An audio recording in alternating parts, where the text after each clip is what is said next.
하나님 감사합니다. 오늘도 거룩하신 하나님께 예배드리고 또한 우리 마음속에 예수 그리스도를 다시 한번 영접하는 시간을 가질 수 있게 허락해 주심을 감사를 드립니다. 주님, 이번에는 특별히 말씀을 전하는 시간입니다. 주님 함께해 주셔서 주님의 말씀을 깨닫는 영을 허락해 주시옵고, 그래야 우리가 그 말씀이 우리를 지배하고 우리를 다스리는 귀한 능력 있는 말씀이 될 수 있도록 허락하여 주시옵소서. 그래 오늘 말씀을 듣는 자는 단 한 명도 빠짐없이 예수 그리스도의 부활하신 능력을 다시 한번 체험할 수 있는 귀한 시간 되게 허락하여 주시옵소서. 감사와 영광을 주님께 돌리며 예수님 이름 받들어 기도드렸사옵나이다. 아멘. 자, 지난주에 우리가 어디에 있었죠? 에베소에 있었습니다. 에베소가 지금 아시아 중간에 에베소에 있었습니다. 지난주에. 에베소에서 사도 바울이 고린도 전서를 씁니다. 잘 기억하시기 바랍니다. 그리고 쭉 올라가면서 무시아를 거쳐서 빌립보 마게도냐에 가서 고린도 후서를 쓰게 됩니다.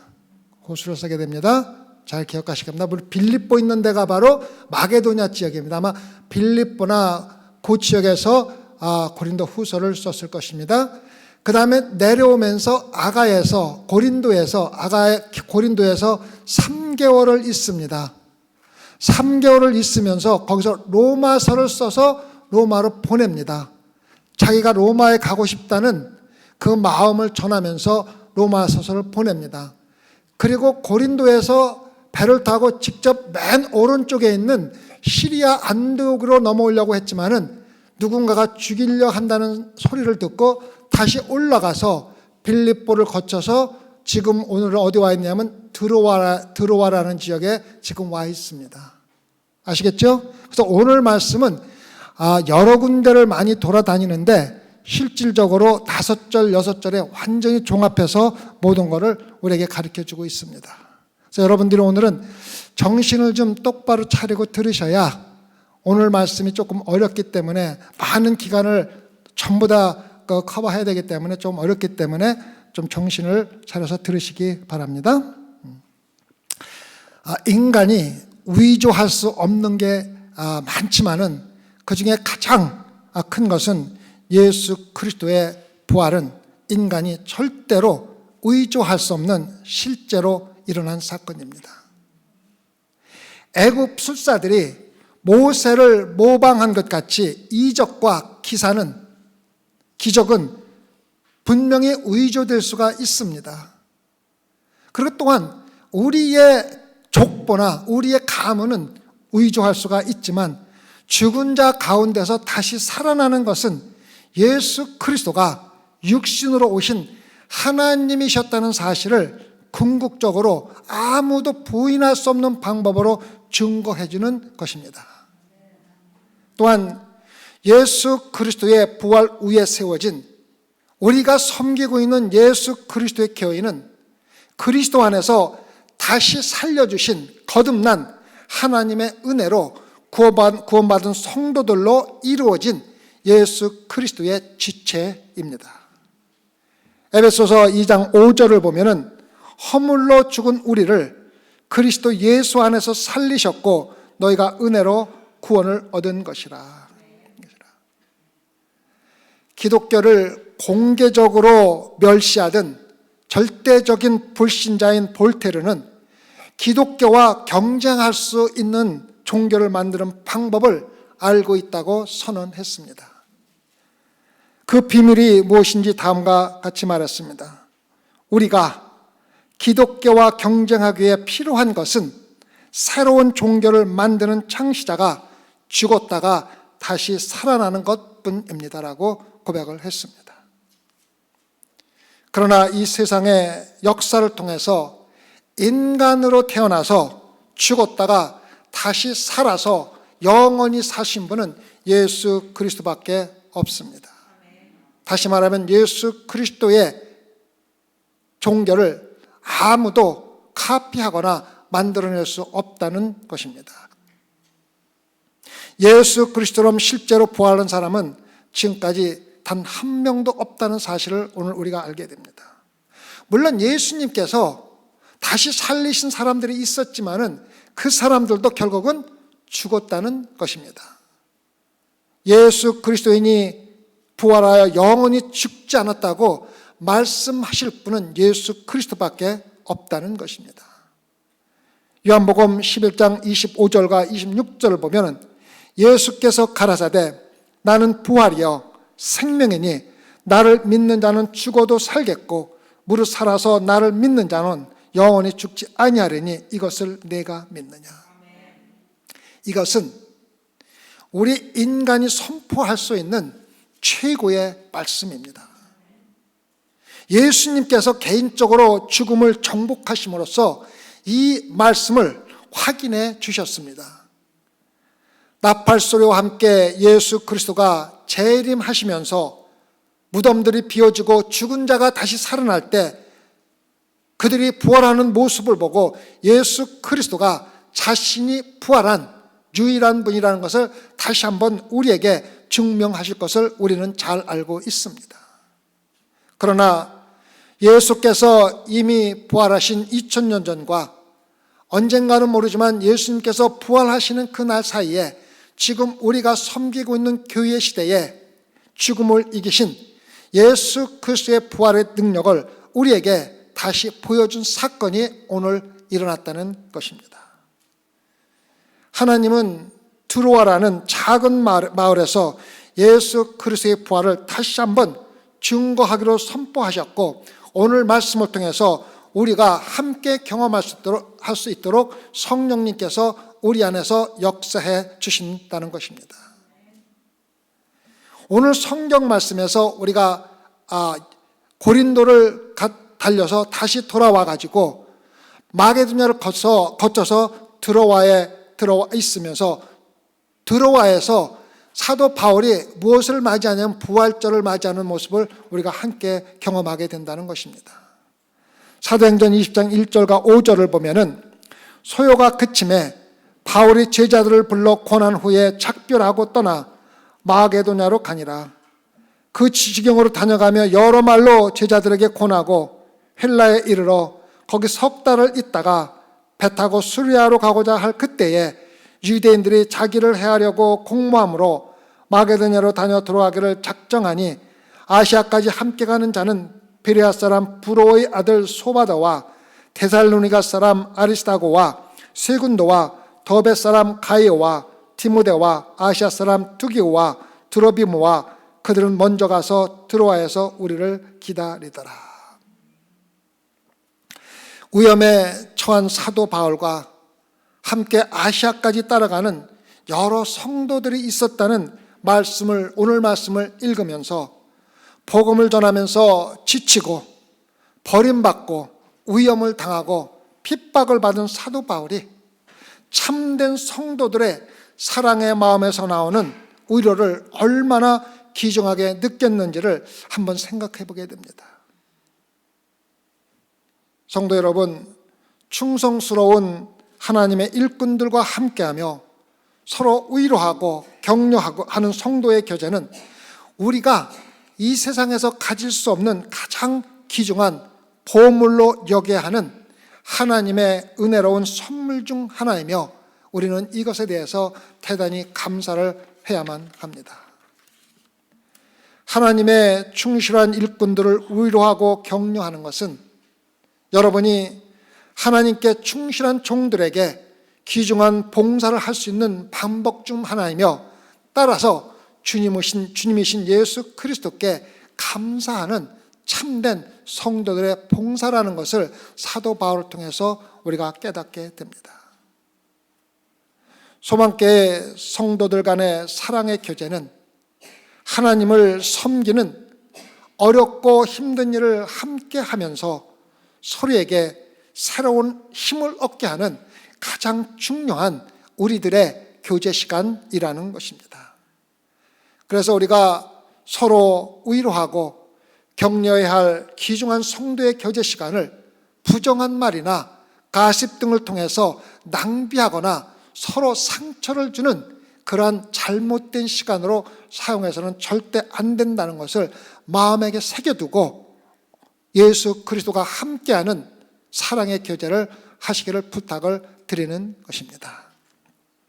계속해서 19장 6절과 7절을 보면은 안식 후 첫날에 우리가 떡을 떼려 하여 모였더니 바울이 이튿날 떠나고자 하여 저희가 강론할세 말을 밤중까지 계속하며 우리의 모인 웃다락에 등불을 많이 켰는데, 성도들이 떡을 떼려고 모였다고 기록하고 있습니다. 여러분과 제가 오늘 성만찬에서 바로 떡을 뗀 모습과 똑같은 모습입니다.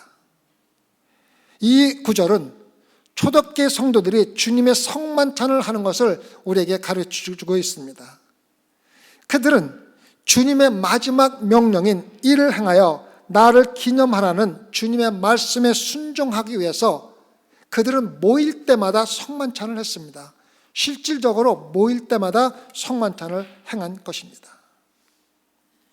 우리가 신앙생활을 하면서 성만찬의 거룩함과 영원성을 믿으면서도 습관적으로 성만찬을 가볍게 여기며 참석하는 것은 그리스도의 세상에서 그리스도의 죽음을 기억하고 그분의 재림을 기다리는 일에 자신의 역할을 잘못 행하며 거부하는 것과 조금도 다름이 없다는 것입니다. 성만찬은 예수 그리스도의 죽음에 대한 단순한 기억이 아닙니다. 무슨 역할을 하냐면 성만찬을 통하여 우리가 예수 그리스도와 교제하며 하나가 되는 것입니다. 여러분과 제가 신앙생활에서 예수 그리스도와 하나가 되지 않으면 절대로 예수 그리스도를 이해할 수가 없습니다. 그래서 우리가 성만찬을 통해서 예수 그리스도와 하나가 되고 주님 안에서 또한 성도 간의 영적인 교제 가운데 하나가 되는 것이 바로 성만찬의 목적입니다. 그래서 성만찬을 통하여 교회의 머리인 예수 그리스도 안에서 우리 모두가 한 몸이 되어 한 지체로서 함께 섬기는 귀한 성만찬을 우리가 행하는 것입니다. 그래서 성만찬을 절대로 가볍게 여겨서는 안 된다는 것을 마음속에 새겨두시길 바랍니다. 부활하신 예수님은 엠마오의 제자들에게 떡을 떼심으로 함께 떡을 떼실 때 자신을 나타내셨다고 기록되어 있습니다. 그리고 우리가 행하는 성만찬 가운데 잘 들으시기 바랍니다. 성만찬 가운데 우리의 주님이신 예수 그리스도가 가장 만족스럽고 즐거운 모습으로 우리에게 자신을 나타내시는 시간입니다.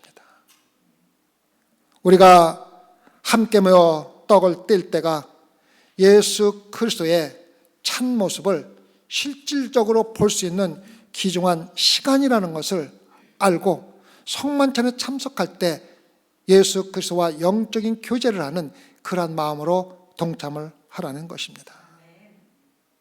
그러면은 언제 떡을 떼려 모였다고 기록하고 있습니까? 안식 후 첫날에 모였다고 기록하고 있습니다. 안식 후 첫날에. 우리가 성경을 읽을 때 이 말씀이 나에게 무슨 의미가 있는가 질문을 하며 읽을 때가 많이 있습니다. 그런데 우리가 한 가지 알아야 될 것은 우리가 이 질문을 하기 전에 먼저 질문해야 될 질문들이 있습니다.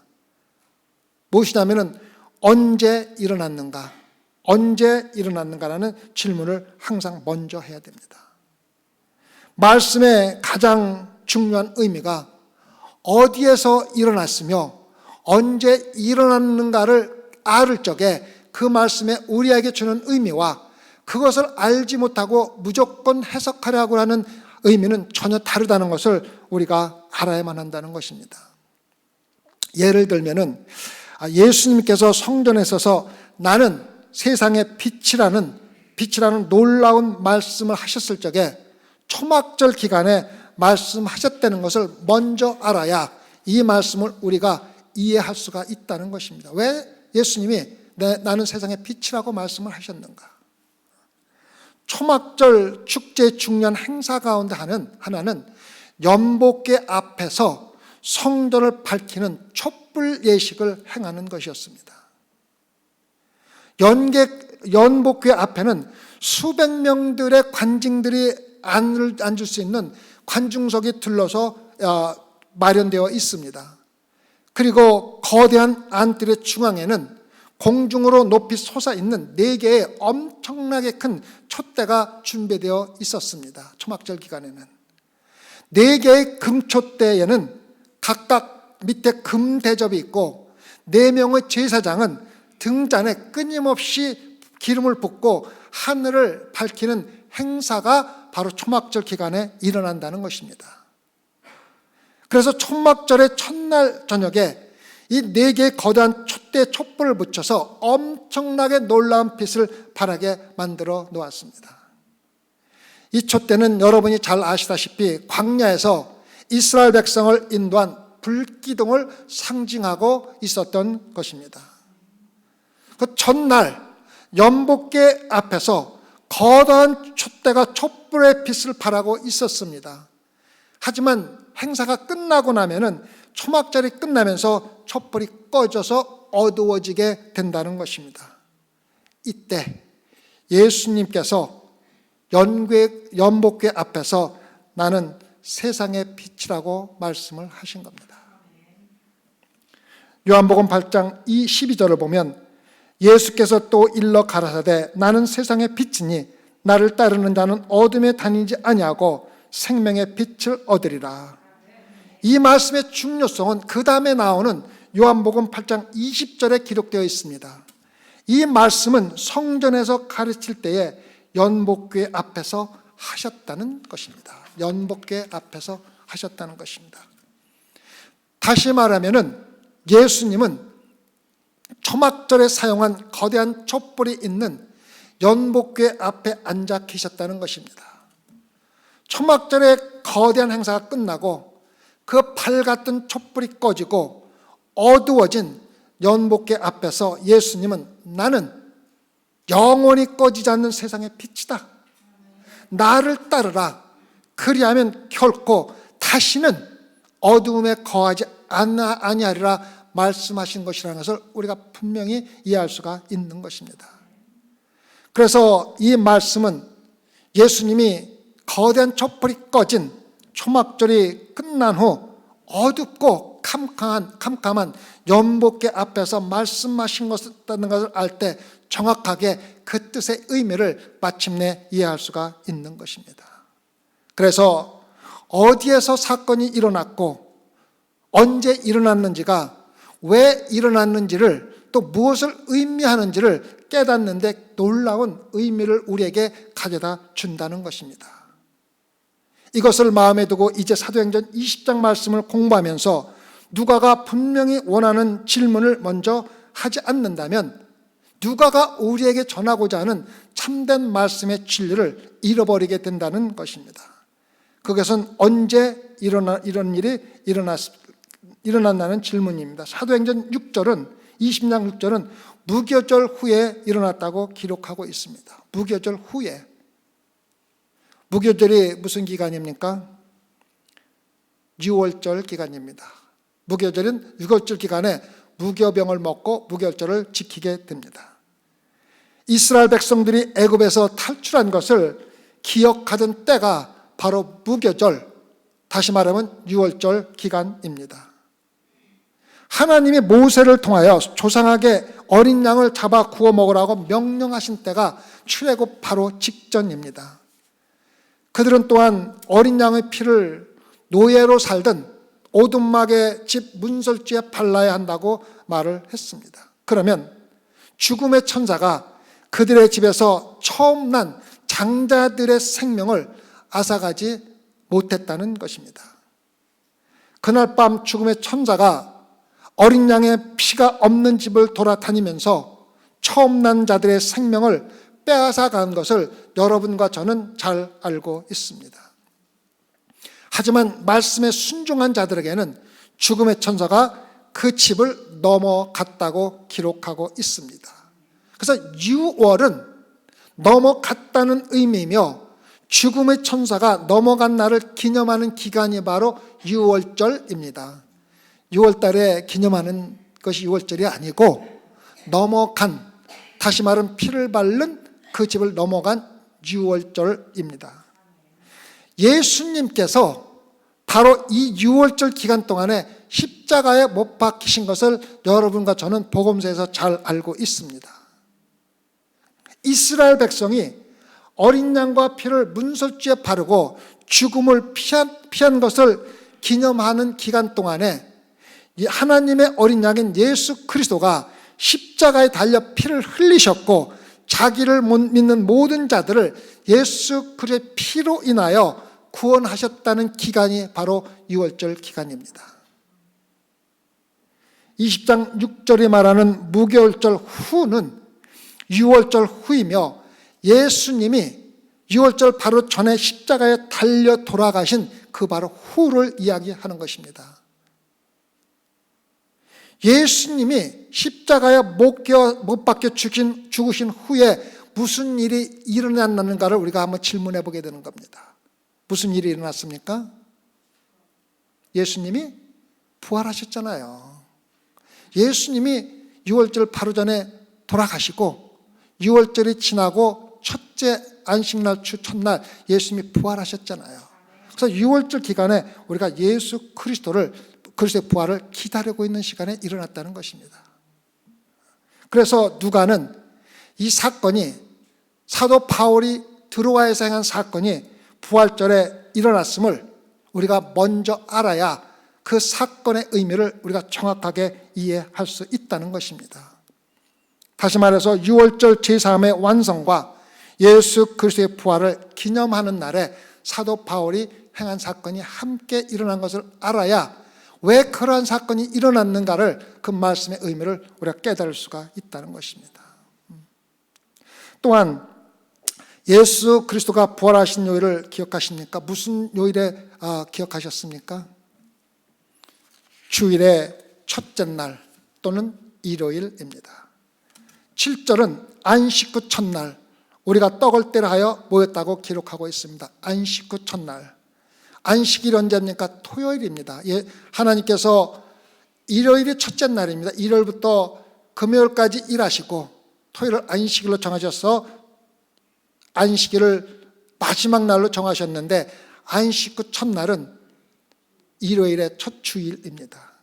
그래서 오늘 사도행전 말씀이 교회가 일요일에 예배를 드리기 위해 모였다는 사실을 기록하고 있는 첫 번째 성경 말씀이라는 것을 우리가 먼저 알아야 합니다.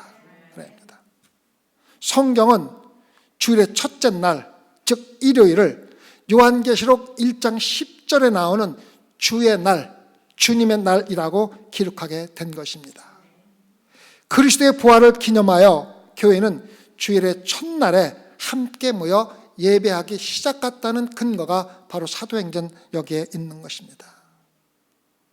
특별한 거룩한 주님의 날로 구별한 날이 바로 안식 후 첫날, 즉 주일, 일요일이라는 것을 마음에 새겨두시기 바랍니다.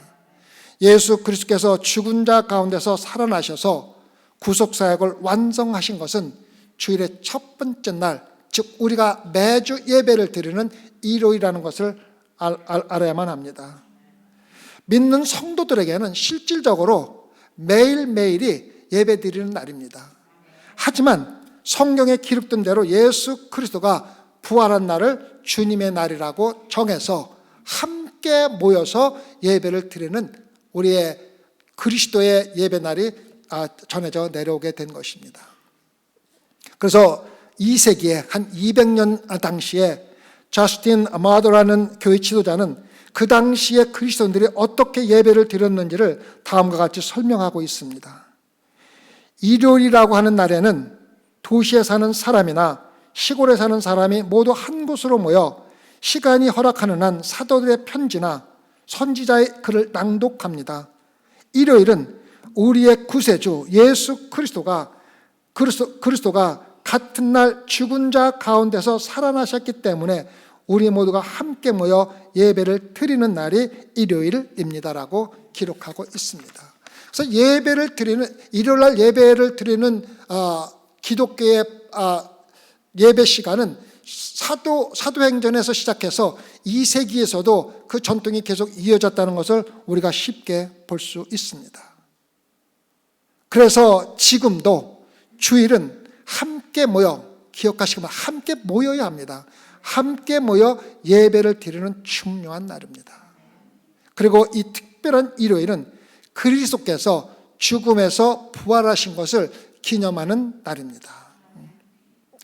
우리가 이것을 먼저 이해하면은 사도 바울이 들어와 집회에서 행하는 일이 그리스도의 부활의 능력에 대한 놀라운 증거를 우리에게 보여주려고 한 것이라는 것을 우리가 깨닫고 주님의 말씀을 볼 수 있다는 것입니다. 우리가 이것을 알지 못하면 실질적으로 왜 사도 바울이 죽은 자를 들어와서 살렸는지를 깨닫지 못한다는 것입니다. 자, 이제 사도 바울이 무엇을 행하는지를 알아보겠습니다. 20장 8절과 9절. 우리의 모인 웃다락에 등불이 많이 켰는데 유두고라 하는 청년이 창에 걸터 앉았다가 깊이 졸더니 바울이 강론을 더 오래 하매 졸음을 이기지 못하여 삼중에서 떨어지거늘 일으켜보니 죽었는지라. 질문은 8절에서 누가가 우리라는 단어를 사용한 것에 우리가 주목해야 합니다. 이 글을 누가 기록했습니까? 누가가 기록했는데 사도 바울과 함께 가면서 우리라는 단어를 쓴 것은 누가가 사도 바울과 함께 있다는 증거입니다. 그래서 오늘 말씀은 누가가 바울과 함께 여행하면서 직접 자기 눈으로 목격하고 눈으로 보고 기록한 속일 수 없는 역사라는 것을 우리가 알 수가 있는 것입니다. 그러면 이 사건에서 유도고가 정말로 죽었습니까? 누가가 뭡니까? 의사입니다. 의사인 누가는 일으켜보니 죽었다고 기록하고 있습니다.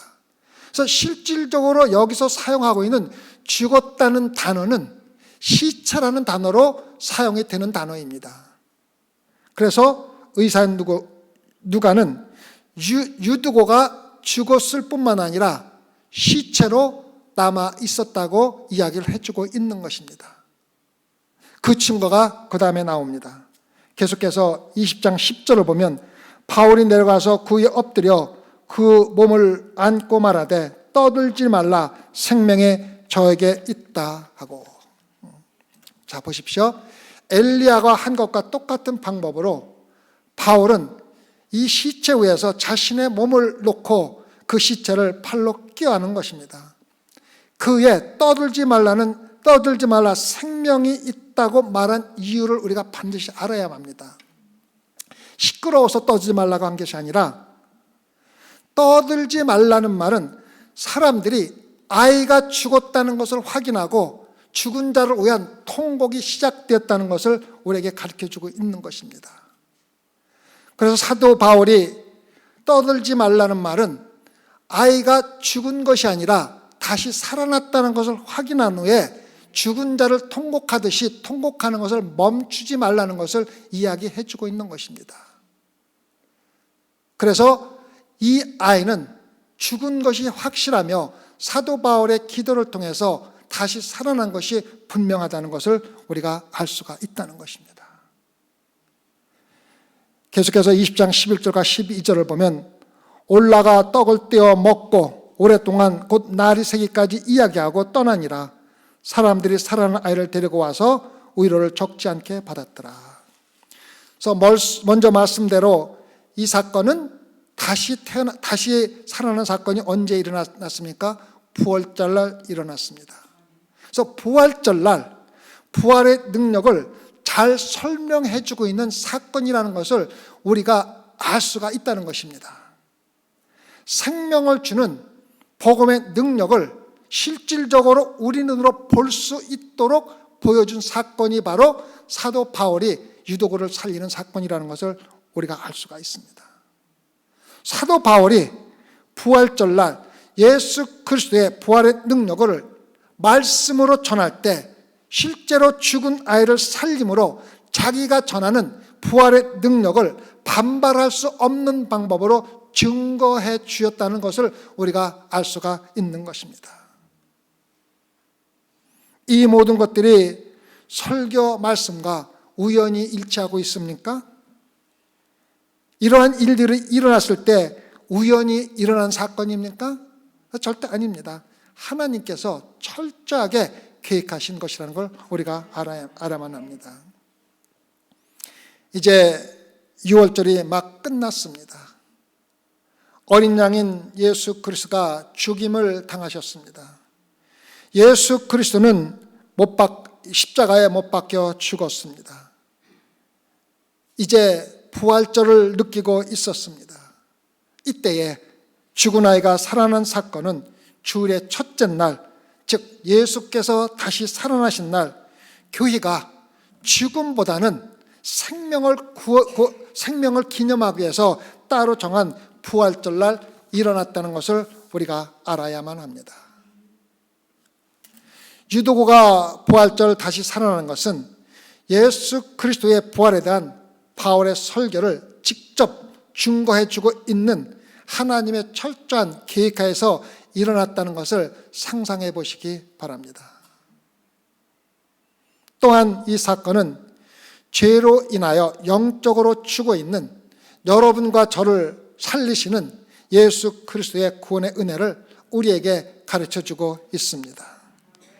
에베소서 2장 1절과 그리고 4절과 5절을 보면 너희 허물과 죄로 죽었던 너희를 살리셨도다. 공의에 풍성하신 하나님이 우리를 사랑하신 그 큰 사랑을 인하여 허물로 죽은 우리를 그리스도 예수 안에서 살리셨고 너희가 은혜로 구원을 얻은 것이라. 사도 바울이 유도고를 살리는데 유도고가 할 수 있는 것은 아무것도 없었습니다. 유도고는 이미 죽어 있었기 때문에 돈을 줄 수도 없었고 좀 더 순종하는 삶을 살겠다고 약속을 할 수도 없었습니다. 들어와 있는 교회에 등록을 할 수도 없었습니다. 세례를 받을 수도 없었고 교회에서는 절대로 졸지 않겠다는 약속을 할 수 있는 상황도 아닙니다. 왜? 그는 죽어 있기 때문입니다. 그는 단순히 사도 바울을 통한 하나님의 은혜를 아무런 대가 없이 받을 수밖에 없는 그런 상황에 있었다는 것입니다. 그래서 그의 생명은 온전한 하나님의 은혜의 선물이었다는 것을 여러분과 제가 분명히 알아야 합니다. 에베소 2장 8절과 9절을 보면 너희가 그 은혜를 인하여 믿음으로 말미암아 구원을 얻었나니 이것이 너에게서 난 것이 아니요 하나님의 선물이라. 행위에서 난 것이 아니니 이는 누구든지 자랑치 못하게 함이라. 유도고는 드로아를 돌아다니며 내가 죽었다가 다시 살아났다는 것을 자랑할 수가 없었습니다. 왜? 자신이 한 것이 하나도 없기 때문에, 하나님의 은혜로 살았기 때문에 자랑할 것이 아무것도 없었다는 것입니다.